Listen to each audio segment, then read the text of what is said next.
ان کی خدمت بھی کرتے تھے کسی مسلک اور مذہب کو پوچھے بغیر۔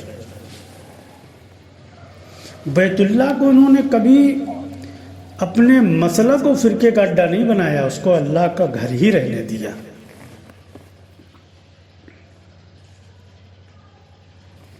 آج ہماری مسجدوں میں جا سکتے ہیں سب، بٹوارے ہو گئے، یہ فلانے کی مسجد ہے، یہ فلانے کی ہے، یہ جماعتیوں کی ہے، یہ دیوبندیوں کی ہے، یہ شورا والوں کی ہے، یہ مرکز والوں کی ہے، یہ بریلویوں کی ہے، یہ ہاری پگڑی کی ہے، یہ شیخ عبدالقادر اجمیر کی ماننے والی ہے، یہ بریلویوں کی ماننے والی ہے، ان میں بھی ہے، شیعوں میں بھی ہے۔ ایسی مسجدوں پر اللہ کی مدد آئے گی، ایسی جگہوں پر اللہ کی مدد آئے گی۔ اب مسلمان بچا رہا، ہم بچائیں گے۔ بابری مسجد بچا لی، اب اس کو بچا لو۔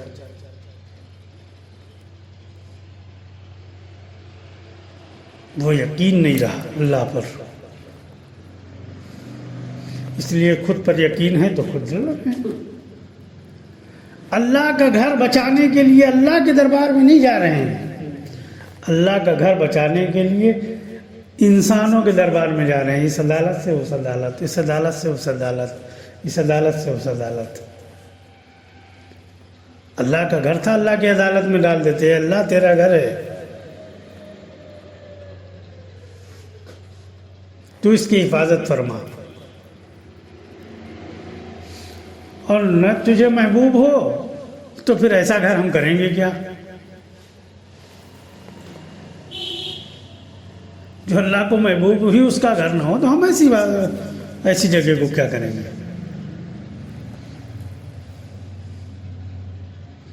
تو ہم نے ان سے کہا کہ دیکھو، یہ اللہ کے گھر نہ کہو، ان کو اللہ کی توہین نہ کرو،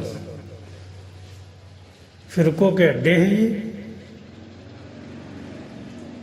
یہ ان پر اللہ کی کوئی مدد اترے گی نہیں۔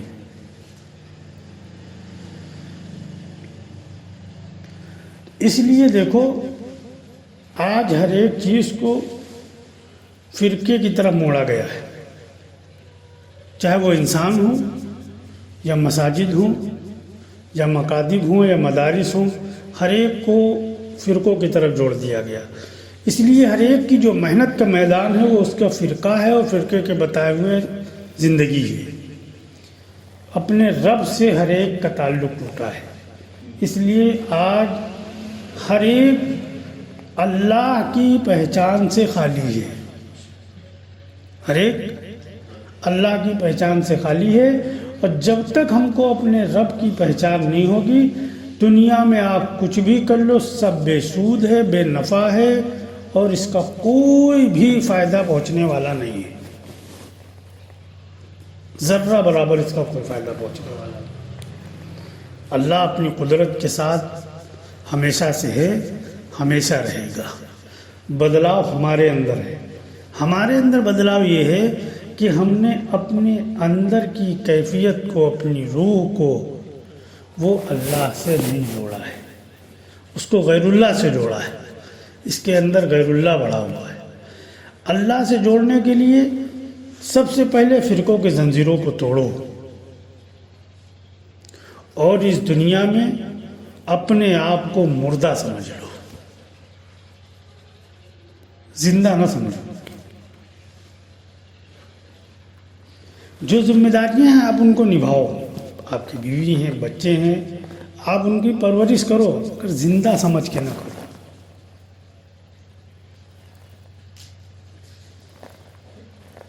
ہم مردہ ہیں، ایسے زندگی گزارو کہ ہم مردہ ہیں۔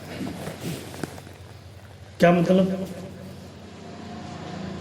جیسے مردہ انسان کے اوپر کوئی فرق نہیں پڑتا ہے کہ آنے والے رشتہ دار رو رہے ہیں یا سینہ پھاڑ رہے ہیں، فرق پڑتا ہے؟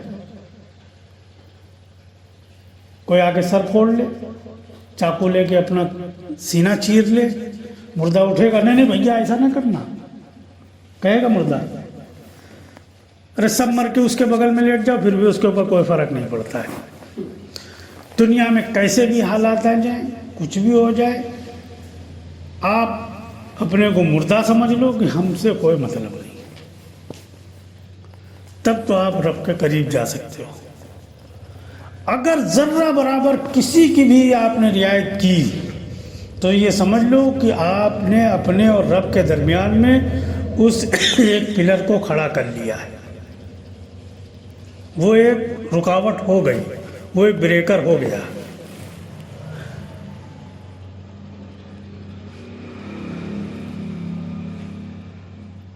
جتنی جس سے ضرورت ہے اتنا تعلق، اس کے علاوہ کوئی مطلب نہیں۔ جب تک مردہ نہیں بنو گے رب کے قریب نہیں آنے دیں گے۔ یہ پلر ہیں، یہ رکاوٹ ہیں، ذرا سے چلو گے یہ سر پھوڑ دیں گے۔ ہمارے ساتھ مسائل کیا ہیں؟ ہم چاہتے ہیں رب بھی مل جائے، کوئی ناراض نہ ہو، یہ تو ہے نا، کوئی خفا نہ ہو، سب ہم کو اچھا بھی کہتے رہیں۔ دنیا کا یہ دستور ہے، جو رب کی طرف گیا تو سب نے اس کو یا تو گمراہ کہا، یا پاگل کہا، یا دیوانہ کہا۔ نبیوں کے ساتھ یہی معاملہ ہوا ہے، جب نبیوں کو نہیں چھوڑا ہم کو آپ کون ہیں؟ لیکن ہم چاہتے ہیں نہیں، رب بھی مل جائے اور سب بھی مل جائے، تو سب کے لیے مردہ بن جاؤ، رب مل جائے گا۔ جب تک اس پہلو پر ہم نہیں آئیں گے تو ہم بریکروں میں پھنسے رہیں گے، منزل نہیں ملے گی۔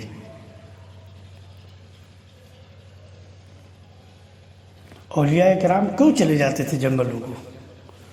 ان کو کیا انسان نہیں اچھے لگتے تھے؟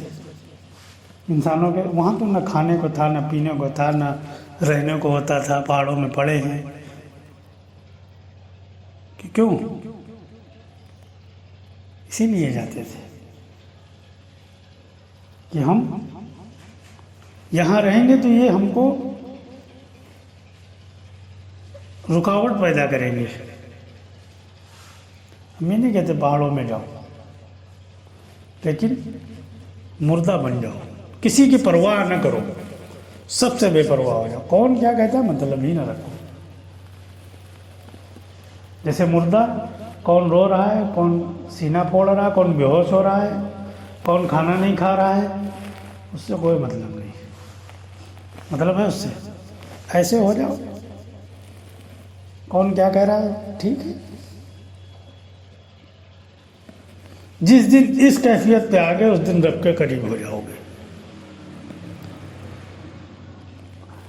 اب یہ ہم خود اپنے اندر غور کریں کہ ہم کس کی رعایت کر رہے ہیں۔ کوئی ابا کی رعایت کر رہا ہے، کوئی اماں کی رعایت کر رہا ہے، کوئی مسجد والوں کی رعایت کر رہا ہے، کوئی دوستوں کی رعایت کر رہا ہے۔ رعایت نہیں کر رہے ہو آپ،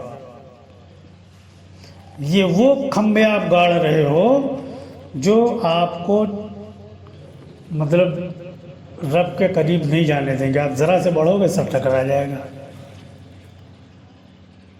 آپ ذرا سے بڑھو گے سب ٹکرا جائے گا۔ تو ان پلروں کو نہ کھڑا کرو، ان سے بے پرواہ ہو جاؤ۔ بیوی ہے، بچے ہیں، پرورش کرو آپ۔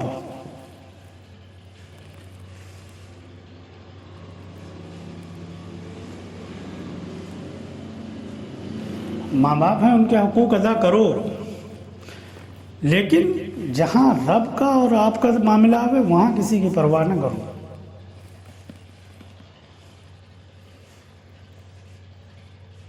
حقوق میں کمی نہ کرو، لیکن رب کے حقوق میں کسی کو شامل نہ کرو۔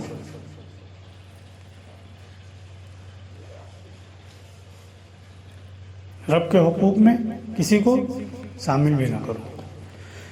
جس دن اس پر آ گئے اس دن رب مل جائے گا،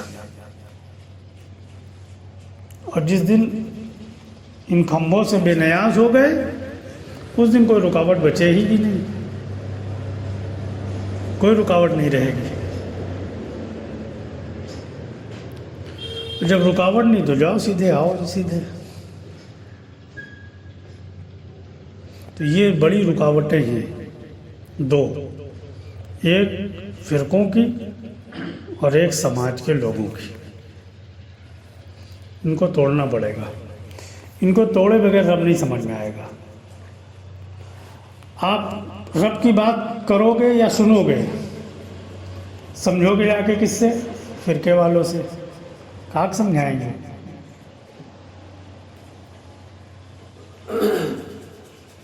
وہ خاک سمجھائیں گے؟ شربت بیچنے والے سے آپ ذائقہ نہیں پوچھ رہے ہو. شربت بیچنے والے سے آپ نے پوچھا نہیں یہ میٹھا ہے کہ کڑوا ہے. اور پوچھنے کس سے گئے ہو؟ کھٹائی بیچنے والے سے، جو بیچارہ کھٹائی ہی کا ذائقہ جانتا ہے. اب آپ اس سے پوچھو شربت کا ذائقہ کیسا ہوتا ہے، کہے گا کھٹا. کیا کہے گا؟ اب آپ کے دماغ میں بیٹھ گیا کہ شربت جو ہے وہ کھٹا ہوتا ہے. اب جب شربت ملا تو آپ نے کہا ہے یہ شربت خراب ہے، ہٹاؤ اس کو. میٹھا کیوں ہے؟ شربت تو کھٹا ہوتا ہے. تو غلط نمبر کب فیڈ کیا آپ نے؟ جب پوچھا تھا. اب جب آپ کے سامنے اصل آیا آپ اس کو ٹھکرا دو گے، اصل بھی ٹھکرا دو گے. غلط جگہ نہ پوچھو، یہی ہوگا. رب نے کوئی محتاج بنا کے نہیں پیدا کیا ہے. جو بھی مسئلہ ہے اس سے پوچھو، وہ سمجھائے گا. اور جس دن اس نے سمجھ دے دی، آپ پنڈت کی بات سنو اور چاہے مسجد کے امام کی بات سنو، نظر ایک ہی آئے گا، وہ رب کی بات ہی نظر آئے گی. اور دوسرا کو سمجھ میں نہیں آئے گا. جسے دنیا میں عاشق ہوتے ہیں، جب بگڑ جاتے ہیں، نہیں شادی کریں گے، پورا گھر لگا، بھیا نہ کرو، بھیا نہ کرو. بھیا کے نگاہ سامنے وہی سمجھا لیتا ہے کوئی. بہت دباؤ بنایا، دوسری جگہ شادی کرا دیا. ایسا بھی دیکھا ہم نے. شادی ہو گئی، طلاق ہو گئی. کیا ہوا بھیا؟ اس نے چھوڑا نہیں، اس کا پیچھے نہیں چھوڑا، اس کو طلاق دے دیا. آئے دن اس سے جھگڑا کرتا تھا. پھر اب ہم لوگ بھی عاجز ہو گئے، جاؤ لاؤ جا کے کیا کریں.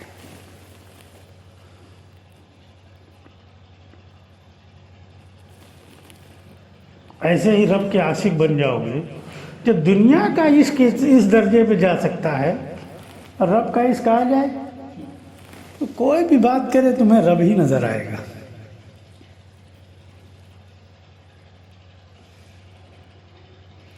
حضرت ابو بکر کا قول نہیں ہے کہ ہر کام کرنے سے پہلے ہمیں رب کا نظر، رب کا دیدار ہوتا ہے. وہ عشق تھا، وہ عشق تھا. ایک ہمارے دوست تھے، ان کے یہاں لڑکا بگڑا تھا. ایسے کہنے لگے بھیا 100 لونڈین کے فوٹو دکھانے کا، اس سے شادی کر لو، اس سے شادی کر لو، اس سے اچھی ہیں، خوبصورت ہیں، سب ہے، شکل صورت ہے، دہیج ملی ہے، سب ملی ہے. وہ کے ایک کا کام ہے منڈی ہلانا. وہ کے ایک کا کام ہے، ہوئے گربا اور منڈی ہلا دیتے. کوئی فوٹو دیکھا منڈی ہلا دیکھتے نہیں ادھر. تو رب سے ایسا عشق ہو جائے کہ پھر کچھ اور نظر ہی نہ آئے، بس کام بن گیا.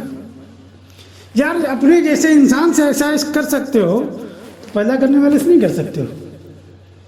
لیکن کیا نہیں، ضرورت نہیں سمجھی، اس سے ضرورت سمجھ رہے ہیں اس لیے کر لیتے ہیں. اس سے اگر کر لو تو ضرورت نہیں ہے. سب سے بڑی ضرورت ہے وہ،